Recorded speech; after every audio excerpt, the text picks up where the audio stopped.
హిందూ సాంప్రదాయమైనటువంటి ఈ యోగాని అంతర్జాతీయ దినోత్సవంగా చేయడం కోసం మన గౌరవ ప్రధానమంత్రి నరేంద్ర మోడీ గారు ఎంతో కృషి చేశారు. అది ఇప్పుడు జూన్ 21 అనేది అంతర్జాతీయ దినోత్సవంగా జరుపుకుంటున్నాం. యోగా అనేది ఇది మన సాంప్రదాయాలు, ఇది ఎన్నో వేల సంవత్సరాల కిందట నుండి వస్తున్నటువంటి ఈ యోగా అనేది ప్రతి ఒక్కరూ చేస్తే ప్రశాంతమైనటువంటి మనస్సు అలాగే ఆరోగ్యకరమైనటువంటి శరీరం ఏర్పడుతుంది.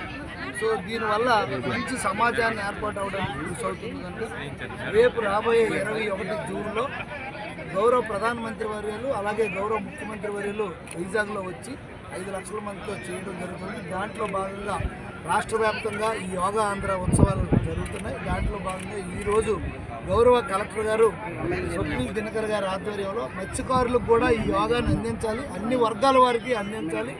ఈ యోగా యొక్క ప్రాముఖ్యత, దీనివల్ల కలిగే లాభాలు మనకి ప్రతి ఒక్క మనసుకి కలిగే లాభాలు తెలియాలనే ఉద్దేశంతో ఈరోజు ఈ తీర ప్రాంత గ్రామాలైనటువంటి మత్స్యకార గ్రామాల్లో ఈరోజు పెద్ద ఎత్తున 5,000 మందితో ఇక్కడ చేపట్టడం జరిగింది.